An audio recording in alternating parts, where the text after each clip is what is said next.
ETF index mutual funds నేర్చుకుని stock మార్కెట్లో రాణించాలనుకుంటున్నారా? వెంటనే ఈ నెంబర్కి కాల్ చేయండి. నమస్తే డాక్టర్ గారు. నమస్తే అమ్మ జయ. డాక్టర్ గారు, అందమైన జీవితం అనే ఒక కొత్త కాన్సెప్ట్తో మనం ప్రజల ముందుకు వెళ్తున్నాము. వాళ్ళ సమస్యని మనకి మెయిల్ చేయమంటున్నాం, మనమే కాల్ చేస్తున్నాం. అయితే నేను 100ల్లో వస్తాయనుకున్నా, వేలల్లో వచ్చేస్తున్నాయి మెయిల్స్. అసలు హ్యాండిల్ చేయలేకపోతున్నాను కళ్యాణ్ గారు. నేనైతే వాటిలో ర్యాండమ్గా పిక్ చేస్తున్నాను. అంటే ఒక దాని తర్వాత ఆ మెయిల్ యొక్క తీవ్రతను బట్టి, వాళ్ళ సమస్య యొక్క తీవ్రతను బట్టి కాల్ పిక్ చేసుకొని మీతో నేను మాట్లాడించే ప్రయత్నం చేస్తూ ఉన్నాను. డెఫినెట్గా ఎవరు ఫీల్ అవ్వద్దండి. ఖచ్చితంగా మీ అందరి మెయిల్స్ మేము మాట్లాడతాము. అందరి గురించి, అందరి సమస్యల్ని డిస్కస్ చేసే ప్రయత్నం అయితే చేద్దాం కళ్యాణ్ గారు. తప్పకుండా. అయితే బళ్ళారి నుంచి ఒక మెయిల్ చేశారండి. సువర్చల ఒక మంచి ఫ్యామిలీ నుంచి వచ్చిన అమ్మాయి, పెళ్ళయింది.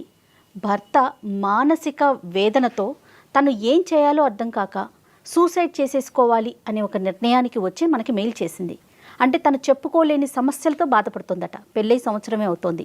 ఒక రకంగా ఒక్క మాటలో చెప్పాలంటే నా భర్త సైకో అని పెట్టింది. మరొకసారి లైన్లో తీసేసుకుందాం. తప్పకుండా. ఏజ్ ఎంత? ఏజ్ 24 సువర్చల అండి? అవునండి.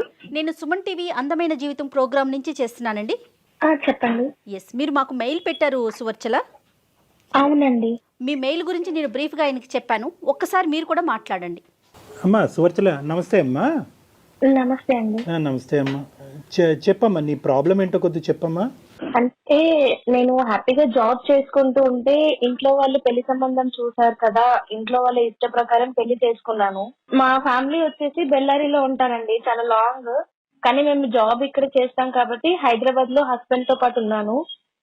ఓకే. బట్ పెళ్ళైనప్పటి నుంచే ఇంకా డైలీ వచ్చి టార్చర్ చేయడము, కొట్టడము, లేట్ నైట్ ఇంటికి రావడము, అది ఇంకా ఇది చెప్పొచ్చో లేదో తెలియదు కానీ అసలు భార్యకి నాతో ఫిజికల్ గా కలవడం ఇష్టమో లేదో అని కూడా కనుక్కోడు.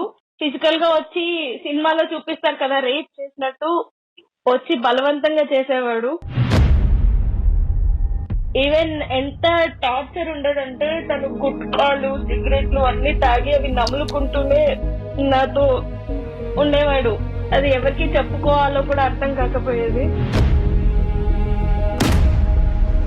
సువర్చల ఇంట్లో ఎవరెవరు ఉంటారండి? హైదరాబాద్ లో ఉన్నప్పుడు నేను మా వారు మాత్రమే ఉండేవాళ్ళము. ఇంకా నైట్ ఏ టైం పడితే ఆ టైం ఫ్రెండ్స్ ని తీసుకొచ్చి నాకు అది వండి పెట్టు, ఇది వండి పెట్టు, నువ్వు ఇప్పుడు చేస్తావా లేదా. మ్యారేజ్ కి ముందు ఇతని గురించి నీకు ఎంత అవగాహన ఉందమ్మా? అంటే పెళ్లికి, ఎంగేజ్మెంట్ కి, పెళ్లి చూపులకి మధ్యన ఎంత గ్యాప్ ఉందమ్మా? అంటే మా ఎంగేజ్మెంట్ కూడా అవ్వలేదన్నమాట. ముహూర్తాలు పెట్టుకున్నారు, ఎంగేజ్మెంట్ వద్దు అని చెప్పి డైరెక్ట్ గా పెళ్లి చేశారు. యాక్చువల్లీ ఇంకో విషయం ఏంటంటే అతనికి పెళ్లికి ముందే ఒక ఎంగేజ్మెంట్ క్యాన్సిల్ అయిపోయిందంటే, ఎంగేజ్మెంట్ అయిపోయిన తర్వాత పెళ్లి క్యాన్సిల్ అయిపోయింది. ఆ విషయం ఊర్లో వాళ్ళందరికీ తెలుసు కానీ మాకు చెప్పలేదు. అంటే అబ్బాయి ఏమన్నా ఇప్పుడు మేము అడిగితే అబ్బాయి మంచోడే అనుకున్నామమ్మా, ఇంత దారుణంగా చేస్తాడని అనుకోలేదు మేము. ఎవరిని అడిగారు సువర్చల మీరు? అంటే అబ్బాయిది మాది ఒకటే ఊరు. అంటే ఈ కోవిడ్ లాక్డౌన్ వల్ల మేము ఇంటికి వెళ్ళిపోవాల్సి వచ్చింది, అక్కడే ఉంటున్నాము. వాళ్ళు మేము ఒకటే ఊరు, అంటే పక్క వీధి, అంటే కొంచెమే గ్యాప్ అన్నమాట వాళ్ళ ఇంటికి మా ఇంటికి. ఓకే. ఏం చేస్తుంటాడు అతను? Software engineer. ఓకే. మీ ఇద్దరు ఏజ్ గ్యాప్ ఎంతమ్మా? నువ్వు 24 అన్నారు, అతను ఎంత వయసు? నాకంటే 1 year పెద్ద. ఓకే, 1 year పెద్ద. ఇంతకు ముందు అతను ఎంగేజ్మెంట్, మ్యారేజ్ వరకు కూడా ఎందుకు వెళ్ళలేదు అన్నది మనకి ఏమైనా ఇప్పటికైనా ఏమైనా తెలిసిందమ్మా? ఏమైనా ప్రత్యేకమైనటువంటి కారణాలు ఏమైనా ఉన్నాయా? అదేమి చెప్పలేదన్నమాట. అంటే మాకు తెలిసింది ఎప్పుడు నాకు ఇదంతా అవుతుంది, నేను ఇంటికి వెళ్ళిన తర్వాత మాకు ఇష్యూస్ అవుతున్నాయని తెలిసిన తర్వాత అప్పుడు వేరే చుట్టాలు వచ్చి ఇట్లా అయ్యిందంట అని చెప్పారు. అయితే మా పేరెంట్స్ అడిగారనమాట, ముందు చెప్పుంటే మేము చేసేవాళ్ళం కాదు కదమ్మా, మరి ఎందుకు చెప్పలేదు ముందు అని వాళ్ళు అడిగారు. వాళ్ళు ఏం చెప్పలేదు మాకు.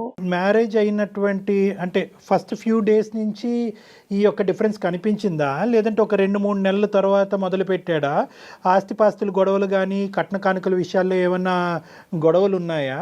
ఇంకేమన్నా అలాంటివి ఏమైనా ఉన్నాయమ్మా? అంటే స్మూత్ గానే ఫ్యూ డేస్ నుంచే స్టార్ట్ చేశాడు. బట్ హైదరాబాద్ లో ఉన్నాం కదా, పేరెంట్స్ కి చెప్పి బాధ పెట్టడం ఎందుకని నేను అడ్జస్ట్ అవుతూ వచ్చాను. ఇంకా లాక్డౌన్ వల్ల ఇంటికి వెళ్ళడము, పక్కనే ఉండడము, ఎవరైనా ఇంటికి వచ్చినప్పుడు అమ్మగారి ఇంటికి వెళ్తే ఫోన్ చేసి నువ్వు మీ అమ్మగారి ఇంట్లోనే ఉంటావా, రావా అని చెప్పి ఇంటికి వెళ్ళిన తర్వాత కొట్టడము, ఇవన్నీ చేసేవాడు. ఇంట్లో అప్పటికి నేను చెప్పలేదు, కానీ ఒక ఇష్యూ వల్ల నేను అతనితో నన్ను బాగా కొట్టడం వల్ల నేను ఇంటికి వచ్చేసాను. ఇంటికి వచ్చిన తర్వాత 3 months అయినా సరే నాకు ఒక కాల్ కానీ మెసేజ్ కానీ ఏమీ లేదు. కనీసం వస్తావా ఇంటికి అని కూడా అడగలేదు. దాని తర్వాత నేను ఇంకా మళ్ళీ వెళ్ళి ఇంకా పేరెంట్స్ ఏంటంటే మనము బ్రాహ్మణ్స్ కదమ్మా, మనము ఇట్లా రాకూడదు, నువ్వు ఎంతైనా అడ్జస్ట్ అయి ఉండాలి, తప్పదు అని చెప్పి మాట్లాడుతున్నారు. ఇంట్లో ఉంటే నువ్వు వెళ్ళు అని చెప్పి వాళ్ళు బరువుగా ఫీల్ అవుతున్నారు. అక్కడికి వెళ్తే టార్చర్, ఇప్పుడు మెంటల్ గా టార్చర్, ఫిజికల్ గా టార్చర్. అరే ఇష్టం లేకుండా ఎవరు ముట్టుకున్నా మనకి ఉంటది, భర్త కూడా ఇష్టం లేకుండా ముట్టుకుని టార్చర్ చేస్తుంటే ఇంకే ఎలా ఉండాలి నేను? కాదు సువచ్చల, మీ మీద అతనికి ఏదైనా అనుమానం ఉన్నట్లుగా మీకు తెలిసిందా ఎక్కడైనా? ఆ కోణం ఏమన్నా ఉందా? అనుమానం అన్నట్టు ఏం బిహేవ్ చేయడు. వస్తాడు ఇంకా తన ఇష్టం అన్నమాట, నాకు ఇది కావాలి, నువ్వు చేస్తావా లేదా అంతే. ఇంకా ఎందుకు చేస్తున్నావు అంటే నా ఇష్టం. డ్రింక్ ఇలానే చేస్తాడు, మాట్లాడతాడు. డ్రింక్ చేస్తాడు, హెవీగా డ్రింక్ చేస్తాడు. డ్రింకే కాదు, ఈవెన్ గుట్కాలు అలానే నమ్ముతూ అలానే వస్తాడు ఇంట్లోకి. అసలు నాకు సిగరెట్ ఎవరైనా దూరంగా తాగుతుంటే కూడా అలా అసలు అక్కడ ఉండను, ఆ చుట్టుపక్కల కూడా ఉండను. అలాంటి నా స్మెల్ మళ్ళీ నన్ను వచ్చి ఫిజికల్ గా చేయడము, 2 days వరకు చాలా నరకం అనుభవిస్తాను. మీ అత్తవారింట్లో ఏమన్నా మీరు ఈ విషయాన్ని ఎక్స్ప్రెస్ చేసే ప్రయత్నం చేశారా సువచ్చల? చెప్పాను, వాళ్ళు కూడా ఏం మాట్లాడట్లేదు. వాళ్ళ అబ్బాయికే సపోర్ట్ చేస్తున్నారు. ఉండాలమ్మా, అడ్జస్ట్ అవ్వాలి, ఏం చేస్తావు, మొగుడంటే పడుండాలి, ఎందుకు పెళ్లి చేసుకున్నావు కదా భరించు, ఏం చేస్తావు అని మాట్లాడుతున్నారు. మళ్ళీ ఏమో ఇప్పుడు కొత్తగా స్టార్ట్ చేసింది ఏంటంటే ఇంటికి వెళ్ళిన తర్వాత నుంచి నాకు కట్నం తెచ్చివు, నాకు 10 లక్షలు తెచ్చివు, నాకు ఇప్పుడు కావాలి, మీ డాడీని అడుగు, మీ అమ్మని అడుగు. ఇంకెంత దారుణం అంటే మాది జాయింట్ ఫ్యామిలీ. మా ఇంట్లో మా మామ కొడుకు నాకు మరత అవుతాడు. నువ్వు మా మామ కొడుకుతో తిరుగుతున్నావు, చెట్టా పట్టాలు వేసుకుంటున్నావు, వాటితో ఏం చేస్తున్నావు అని కొత్తగా ఇప్పుడు స్టార్ట్ చేశాడు. కాదు డాక్టర్ గారు, ఇప్పుడు సువర్చల చెప్పిన దాన్ని బట్టి వింటుంటే అన్ని లక్షణాలు కనిపిస్తున్నాయి అతని వైపు. ఒకవైపు మనం గనక వింటున్నాం కాబట్టి నీ సైడ్ నుంచి ఏదో ఒక ప్రొవోకింగ్ ఇష్యూ వల్ల మనిషి ఇలా మారినట్టు అనిపిస్తుందా, లేదా నేచరే మనిషిది ఇలాంటిది అంటారా? అసలు ఏమి చేయలేదు.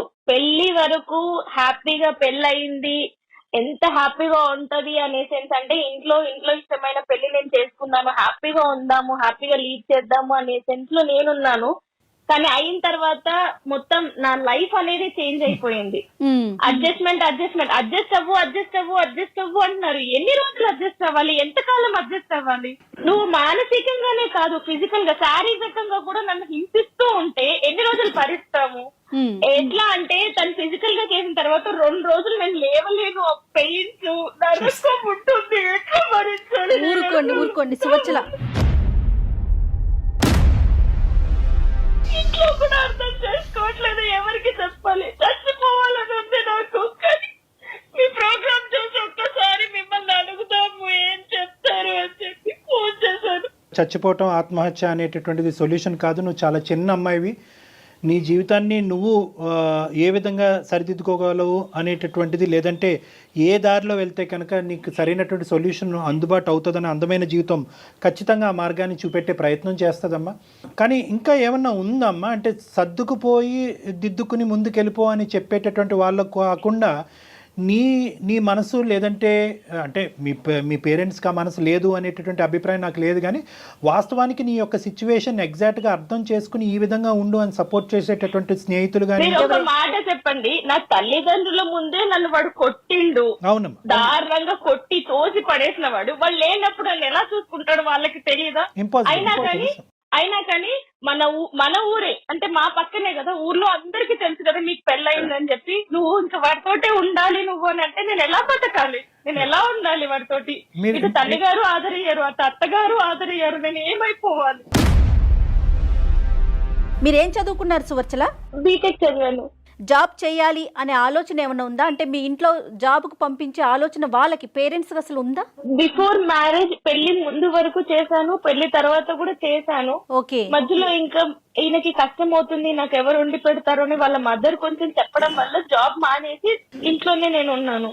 ఓకే. ఇంట్లోనే ఉన్నాను. అమ్మా మీరు ఎంతమంది అమ్మా? అక్క చెల్లెలు ఎంతమంది అమ్మా మీరు?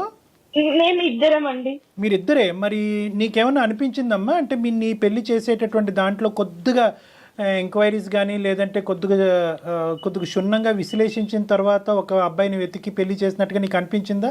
ఎందుకు ఇద్దరు అమ్మాయిలు ఉండేటటువంటి చోట ఎందుకు ఈ తొందరపాటు? అంటే ఇన్ని క్యారెక్టర్స్ ఒక మనిషిలో నేను అడిగాను, వాళ్ళు అడిగారు, మేమంతా చూసి ఆరాధేసి, మరి పెద్ద ఫ్యామిలీ కదా, అందరూ కనుక్కున్న అబ్బాయి మంచోడే చుట్టుపక్కల వాళ్ళే అందరూ చెప్పారు. ఇప్పుడు ఎంత దారుణం అయిపోయిందంటే అబ్బాయి గురించి తెలిసి కూడా వాళ్ళే ఇప్పుడు నన్ను అంటున్నారు. అంటే ఈ అబ్బాయి ఏం చేశాడంటే, నేను ఇప్పుడు వేరే వాళ్ళని ఏమైనా పెళ్లి చేసుకుంటానేమో తనకి డైవర్స్ ఇచ్చి అని చెప్పి ఊరంతా నా గురించి ఇది తిరిగిపోతుంది, మొగుడుతో సరిగ్గా ఉండదు, ఎంత గలీజ్ గా కొన్ని అయితే చెప్పుకోలేము, అంత గలీజ్ గా మా ఊరు మొత్తం ప్రచారం చేశాడు. కానీ కళ్యాణ్ గారు ఇక్కడ చూడండి, వాళ్ళే వచ్చి నన్ను చెడుగా అంటున్నారు. ఓకే, వాళ్ళ పేరెంట్స్ తప్పిదం అనేది ఎంత స్పష్టంగా కనిపిస్తోంది. ఈ రోజుల్లో అబ్రాడ్ లో ఉండే వాళ్ళ ఫ్యామిలీలే పూర్తిగా ఎంక్వైరీలు చేసి ముందు వెనక ఆలోచించి పెళ్లిళ్ళు చేస్తున్నారు కదా. పక్క సందులో ఉన్న అబ్బాయి గురించి ఎంక్వైరీ చేసుకోకుండా ఆడపిల్లని ఇచ్చేస్తున్నారు. అంటే తల్లిదండ్రులు విశ్లేషణ చేయలేదా అనేటటువంటిది ఒక ఎత్తు. యూజువల్గా ఏంటంటే ఈ టైప్ ఆఫ్ పర్సనాలిటీస్ సమాజంలో 2 నుంచి 4% ఉన్నారమ్మా, 2 to 4% మంది ఉన్నారు. వీళ్ళు బయటకు దేవుళ్ళ కనిపిస్తూ ఉంటారు, ఇంట్లో దెయ్యంలాగా రాక్షసులాగా ప్రవర్తిస్తారు. ఎలా మారిపోతారు? సో బయటికి అంటే బయటికి కనిపించేదే సమాజం నమ్ముతుంది. ఇప్పుడు ఈ అబ్బాయిని బహుశా వచ్చేటటువంటి అన్ని సందర్భాల్లో అన్ని సంబంధాల్లో ఈ అబ్బాయికి బయట నుంచి చూసేటటువంటి వాళ్ళందరూ 100కి 100 మార్కులు వేస్తారు. ఇక్కడ తెలుసుకోవలసినటువంటి ముఖ్యమైనటువంటి వ్యక్తులు ఇంకొక ఆడపిల్ల జీవితం పాడు చేయకూడదు అనే ఆలోచనతో ఉండవలసినటువంటి వ్యక్తులు ఎవరన్నా ఉన్నారంటే అతని యొక్క తల్లిదండ్రులు. ఖచ్చితంగా. అంటే యూజువల్గా ఎందుకు సైకోలు మారుతారు? ఎందుకంటే కనుక అతను బయటకి ఇచ్చేటటువంటి లుక్ అది ఇంటర్నల్ గా ఉండేటటువంటి వ్యక్తిత్వం డిఫరెంట్ గా ఉంటుంది. వీళ్ళని స్ప్లిట్ పర్సనాలిటీస్ అంటూ ఉంటారు. మంచి చూస్తే కూడా అలా ఉండడు, చాలా అమాయకంగా ఉంటాడు. ఎందుకంటే సింపుల్ గా చెప్పాలంటే నమ్మసకే చెప్తే కూడా అంత అట్లా ఉన్నాడా? ఎవరు నమ్మలేని పరిస్థితి. అంటే అరే అసలు నిజం చెప్తుందా అబద్ధం చెప్తుందా? మరి పర్సనాలిటీకి బిహేవియర్ కి సంబంధం ఏముంది? కానీ ఒక్క విషయం చాలా స్పష్టంగా అర్థమవుతుందండి. అంటే నేను సువర్చల వైపు మాట్లాడుతున్నానని అనుకోవద్దు డాక్టర్ గారు. 4 గోడల మధ్య జరిగిన ఒక విషయాన్ని ఒక ఆడపిల్ల బహిరంగంగా ఇలా ఫోన్లో చెప్తోంది అంటే తను ఎంత మానసిక క్షోభ అనుభవిస్తోందో అర్థమవుతోంది కదా మనకి. అందులో డౌటే లేదమ్మా. అంటే సువర్చల ఇప్పుడు ఉండేటటువంటి డిప్రెషన్ అనొచ్చు, లేదంటే ఎందుకు ఇలా బ్రతుకుండాలి. ఎందుకంటే తన సిచ్యువేషన్ ఏంటంటే చాలా మంది ఆడపిల్లలు ఈ పొజిషన్ లో ఉన్నప్పుడు తల్లిదండ్రులు ముందుకు వస్తారు. అమ్మ నీకు నచ్చకపోతే కనుక అల్లారు ముద్దుగా నేను పెంచుకున్నావమ్మా, పెళ్ళే ముఖ్యం కాదు, ఇలాంటి అయిపోయింది. ఇప్పుడు ఇక్కడ ఉండేటటువంటిది ఏంటంటే పెళ్లి ఘనంగా చేసాం, నువ్వు బయటకు వెళ్తే కనుక పరువు పొద్దని చెప్పి పరువుకి ఇంపార్టెన్స్ ఇచ్చేటటువంటి కుటుంబంలో నుంచి వచ్చినప్పుడు ఎంత కాదనుకున్నా కూడా చాలా కుటుంబాల్లో మొదట వాడేటటువంటి పదం ఏదన్నా ఉంది అంటే కనుక అడ్జస్ట్ అవ్వాలి. మాట్లాడుతాను చెప్పండి సువర్చల. నువ్వు అడ్జస్ట్ అయ్యి అక్కడే పడుండాలా? ఎంత నరకమైనా సరే ఇంకా పడుండాలా? అక్కడే చచ్చిపోవాలా? బయటికి రాకూడదా? అంటే మాకంటూ ఒక లైఫ్ ఉండకూడదా? హ్యాపీగా బతకూడదా మేము? ఏ కుటుంబంలో అయినా కూడా తల్లిదండ్రులు ప్రధానంగా ఒక పెళ్లి జరిపిన తర్వాత కూతురు వచ్చి నేను ఎంత టార్చర్ అనుభవిస్తున్నాను అనేటటువంటి మాట చెప్పినా కూడా తల్లిదండ్రులు ప్రధానంగా మొదట్లో ఏమంటారంటే అమ్మా సర్దుకుపోవమ్మా, ఏమైనా తప్పులుంటే దిద్దుకుపోవమ్మా, కాలం అనేటటువంటిది ఒక వైద్య పరికరంగా పనిచేసి అతనిలో ఒక మార్పును తీసుకొస్తుందమ్మా, లేదంటే పిల్లలు పుట్టిన తర్వాత ఒక మెచ్యూరిటీ వస్తుందమ్మా, లేదంటే ఉద్యోగం మారితే కనుక ఇలా ఏదో చెప్తూ ఉంటారమ్మా. దాన్ని మనం తప్పుపట్టవలసినటువంటి అవసరం లేదు. మీరు ఒక నెగటివ్ రోల్లో తీసుకోకండి. ఇలాంటి విషయాన్ని కనుక మీకు చెప్తున్నారంటే ఇది సనాతనంగా మనకు వస్తున్న ఆచార సాంప్రదాయాలు. తర్వాత ఇప్పటి వరకు మీరు చెప్పింది ఒక ఎత్తు, ఇది నాణ్యానికి ఒక వైపే, ఇంకొక వైపు ఒక స్టెప్ వేసి ఆలోచించండి. నేను వాళ్ళకి చెప్పాలి అనుకుంటే ఎప్పుడో చెప్పేదాన్ని హైదరాబాద్ లో ఉన్నప్పుడే. అది కూడా వాళ్ళకి నేను చెప్పకుండానే మా హస్బెండ్ ద్వారానే, ఎవరైతే ఇప్పుడు నన్ను ఇంత టార్చర్ చేస్తున్నారో తన ద్వారానే మా ఇంట్లోనే తెలిసింది వాళ్ళకి. అంటే నన్ను అంత టార్చర్ చేసిన విషయం వాళ్ళు కళ్ళారా చూసిన తర్వాత కూడా ఎట్లా ఉండమని చెప్తారు. చూసారు, అప్పుడు అడిగారు నన్ను, ఏంటి ఇప్పుడు ఒక్కసారి ఉందా, ఎప్పటి నుంచి ఉండంటే పెళ్ళి మీకు చెప్పలేదు అని కూడా చెప్పాను. ఇలాంటి సైకో వ్యక్తులను అసలు మార్చుకోలేమా డాక్టర్ గారు? మార్పు తీసుకురాలేమా మనం? సైకోలు అసలు ఎందుకు పుడతారు, ఎందుకు ఇలా వ్యవహరిస్తారు అంటే కనుక ఖచ్చితంగా చాలా వరకు ఈ 2 నుంచి 4% పాటు ఉండేటటువంటి వ్యక్తులకి ప్రధానమైనటువంటి కొన్ని లక్షణాలు ఉంటాయి. ఒకటి ఏంటంటే వీళ్ళకి తాగుడు అనేది ఒకటి ఉంటుంది. సో ఆ తాగుడు ఏంటంటే వాళ్ళలో ఉండేటటువంటి విచక్షణ అనేది పోతుంది. ఆల్రెడీ వాళ్ళకి సైకోయిజం అంటే కనుక విచక్షణ అనేటటువంటి తక్కువ స్థాయిలో ఉంటుంది కాబట్టి డ్రింక్ చేస్తే ఇంకా అది పూర్తిగా పోతుంది. 2 చెడు వ్యసనాలు, చెడు స్నేహాలు, గుణాలు, చెడు ఆలోచన శైలి, ఈ 3 కంటెంట్ ఉంటాయి. ఈ 3 కంటెంట్ చాలా వరకు ఏంటంటే పెరిగిన వాతావరణం, పెంపకం అని అంటూ ఉంటారు. ఎందుకు నేను ఇక్కడ పెంపకం అనే మాట అంటున్నానంటే కనుక, ఇప్పుడు సువర్చల చెప్పినటువంటి ఈ గుణాలన్నీ కూడా, ఈ లక్షణాలన్నీ కూడా బహుశా తల్లిదండ్రులు చూడలేదంటారా వాళ్ళ అబ్బాయిలు? ఇన్ని సంవత్సరాలు చూడలేదంటారా? ఖచ్చితంగా చూస్తుంటారు. తెలిసే ఉంటుంది కదా కానీ మన సంప్రదాయంలోని లేదంటే మన యొక్క దాంట్లో ఏంటంటే అబ్బాయికి కానీ లేదంటే కొన్ని సందర్భాల్లో అమ్మాయికి కానీ ఒక చెడు వ్యసనం కానీ, చెడు అలవాట్లు కానీ, చెడు పద్ధతులు కానీ, మానసిక పరిస్థితులు కానీ ఇలాంటివి ఉంటే కనుక పెళ్లి చేస్తే కనుక సెట్ అయిపోతారు అనేటటువంటిది ఒకటి ఉందమ్మా. అది ఇంకొకరి నెత్తి మీద రుద్దటమే కదా డాక్టర్ గారు. అంతే, ఎంత అన్యాయం కదా ఇది. అర్ధరాత్రి పూట వచ్చి ఫ్రెండ్స్ తీసుకొచ్చి చికెన్ వండు అంటాడు. చికెన్ ఉండదు ఇంట్లో, చికెన్ వండు అంటాడు. వాళ్ళ ఫ్రెండ్స్ ముందే నాతో గలీజ్ గా బిహేవ్ చేస్తారు. ఇప్పుడు ఫ్రెండ్స్ ముందే ఒక హస్బెండ్ వాళ్ళ వైఫ్ తో ఇట్లా బిహేవ్ చేస్తుంటే వాళ్ళు నాతో ఎట్లా బిహేవ్ చేస్తారనే ఫ్రెండ్స్ ఒక్కసారి కూడా ఆలోచించలేదు. అంటే వాళ్ళు ఎలా చూస్తారు అన్నప్పుడు. ఇప్పుడు ఒక శాడిజము, సైకోయిజము, టార్చరిజం అనేటటువంటి పదాలకు సంబంధించినటువంటి అన్ని బాక్సులు మా చేత టిక్ పెట్టించామమ్మా. ఈ రోజు ఏదో ఒక యాంగిల్ అంటే కనుక ఈ ప్రయత్నం చేద్దాం, ఆ కౌన్సిలింగ్ చేద్దాం, మనిషిని మారుద్దాం, మనిషిని మా దగ్గర తీసుకురండి, లేదంటే నువ్వు ఇలా వ్యవహరించమ్మా అని చెప్పచ్చు. కానీ ఈరోజు నువ్వు ఉండేటటువంటి దుస్థితి ఎలా ఉందంటే ఇమోషనల్ అబ్యూస్ ఉంది, మానసికంగా చంపేస్తున్నాడు. ఈ అమ్మాయి కరెక్ట్ కాదని చెప్పి ప్రచారం చేస్తున్నాడు, ఈ అమ్మాయి క్యారెక్టర్ కరెక్ట్ కాదని ప్రచారం, మానసికంగా హింసిస్తున్నాడు.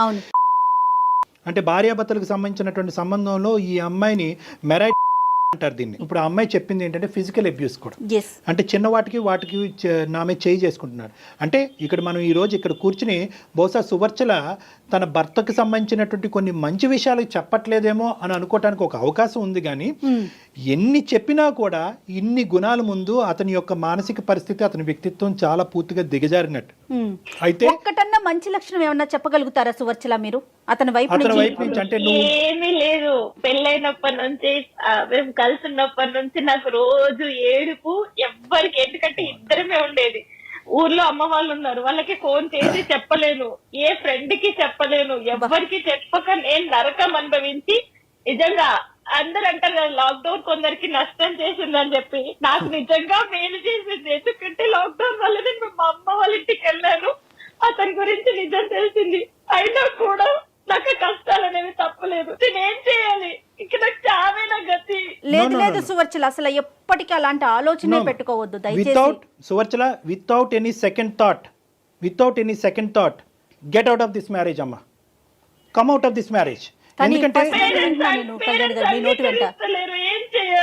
నో ఇదేంటంటేనమ్మా, బేసికలీ ఇక్కడ నువ్వు ఏడవటం, చనిపోవటం, లేదంటే చంపబట్టం, ఈ 3 అంశాల్లో ఏదో ఒకటి జరుగుతుందమ్మా నీ జీవితంలో. ఇటువంటి వ్యక్తి కాదు కళ్యాణ్ గారు, ఒక్క నిమిషం వాళ్ళ పేరెంట్స్ తో మాట్లాడించే ప్రయత్నం చేయలేమా? చేయవలసినటువంటి ప్రయత్నం ఏదన్నా తల్లిదండ్రుల ద్వారా చేయాలి అనేటటువంటి ఆలోచన తనుకుంటే ఖచ్చితంగా చేయాలి. కానీ తన నిర్ణయం మీద తను నిలబడేటటువంటి శక్తి సామర్థ్యాలు తను పెంపొందించుకోవాలి.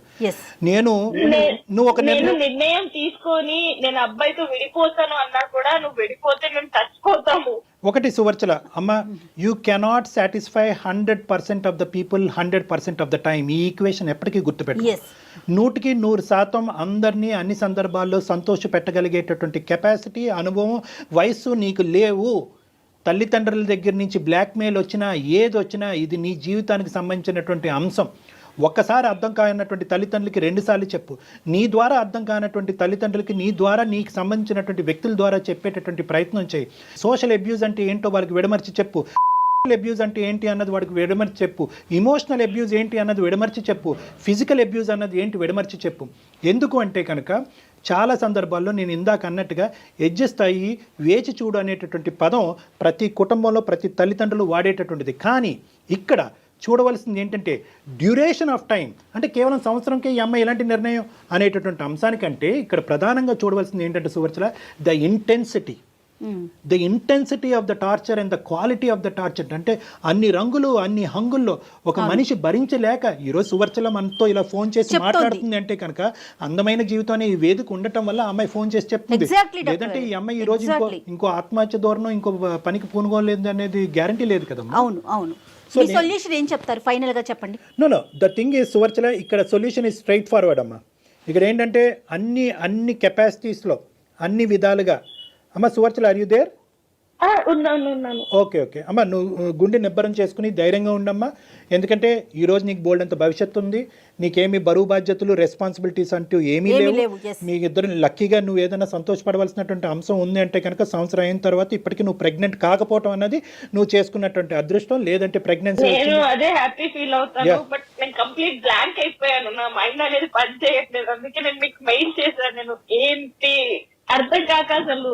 చాలా చాలా మంచి పని చేశారు సువచ్చల, నిజం చెప్తున్నాను కదా. ఎందుకంటే ఇప్పుడు కళ్యాణ్ గారు చెప్పినట్లుగా డెఫినెట్గా ఒక పాజిటివ్ డెసిషన్ తీసుకోండి. మీరు చదువుకున్నారు, సొసైటీ ఏంటో మీకు తెలుసు, మళ్ళీ జీవితాన్ని ఫ్రెష్గా స్టార్ట్ చేసేయండి. అంతేగాని వీళ్ళేమనుకుంటారో వాళ్ళేమనుకుంటారో ముందు వెనక ఆలోచించొద్దు. మీ జీవితం మీ చేతుల్లోనే ఉంది. మీరు ఇంకా చిన్న వయసులోనే ఉన్నారు. ఇది ఒక పీడకల్లా మర్చిపోవాలి అనేటటువంటి ఉద్దేశం మా అందరికీ ఉంది. కాబట్టి ఎటొచ్చి మీకు ఏదైనా అడ్డం ఉంది అంటే కనుక ఏ విధంగా మీ తల్లిదండ్రుల్ని కన్విన్స్ చేయాలి అన్నది ఒక్కటే ఇక్కడ మీ సమస్య. కాబట్టి మీరు ఇమోషనల్గా ఉన్నారు. చాలా ఇమోషనల్గా ఉండటం వల్ల ఏమవుతున్నారంటే మీరు అనుభవించినటువంటి కంటెంట్ ఏదైతే ఉందో అది మీ పేరెంట్స్కి సరిగ్గా కమ్యూనికేట్ చేయలేకపోతున్నారేమో. కన్ఫ్యూజ్. వయసు చిన్నదమ్మా, అనుభవం చిన్నది. ఒక సంవత్సరం అన్ని రకాలుగా చెప్పాను, వినట్లేదు. ఇప్పుడు వాళ్ళు వినకపోతే నేనేం చేయాలి? ఇంకెంత పచ్చిగా చెప్పాలి? పేరెంట్స్ కి ఎవరైనా అంత పచ్చిగా చెప్తారా? అరే నా మొగుడు ఇలా చేస్తున్నాడు అని చెప్పి ఎవరైనా చెప్పుకుంటారా? ఆయన చెప్పినా కూడా వినట్లేదు. అమ్మ, ఇక్కడ ఏదన్నా కూడా you have to take a stands అమ్మ. నేను సింపుల్గా చెప్తున్నాను, నువ్వు గుండె నిబ్బరం చేసుకుని ధైర్యంగా ఉండు. తల్లిదండ్రులకు చెప్పేటటువంటి విధాలుగా అన్ని విధాలుగా నువ్వు ప్రయత్నం చేయి. ఎవరైతే కనుక వాళ్ళ మాట వింటారో వాళ్ళ ద్వారా చెప్పేటటువంటి ప్రయత్నం చేయి. లాస్ట్ అండ్ ఫైనల్ నువ్వు ఇంకొకటి కూడా చెప్తానమ్మా. బహుశా నీ తల్లిదండ్రులకి నువ్వు కన్వే చేసిన తర్వాత మీ తల్లిదండ్రులు, అటువైపు తల్లిదండ్రులు ముందుకొచ్చి జస్ట్ ఫర్ దేర్ సాటిస్ఫాక్షన్, వాళ్ళ సంతోషం సంతృప్తి కొరకు మీరిద్దరూ మ్యారేజ్ కౌన్సిలింగ్కి వెళ్ళి ఒక్కసారి ఆఖరి అవకాశం ట్రై చేయండి అని చెప్తే దానికి కూడా నేను రెడీగా ఉన్నానమ్మా. అది కూడా నువ్వు ఏకీభవించి నువ్వు ఇలా వెళ్దాము, ఇది ఒకసారి ట్రై చేద్దాం అనే ఉద్దేశం నీకు ఉంటే కనుక will try that. Otherwise will close that door also. Second కాకుండా ఫస్ట్ చెప్పారు కదా, కొత్త లైఫ్ స్టార్ట్ చేయమని. ఓకే అమ్మా, ఆల్ ద బెస్ట్. కన్విన్స్ చేయడానికి డెసిషన్ తీసుకుంటాను. అలాగే తల్లి.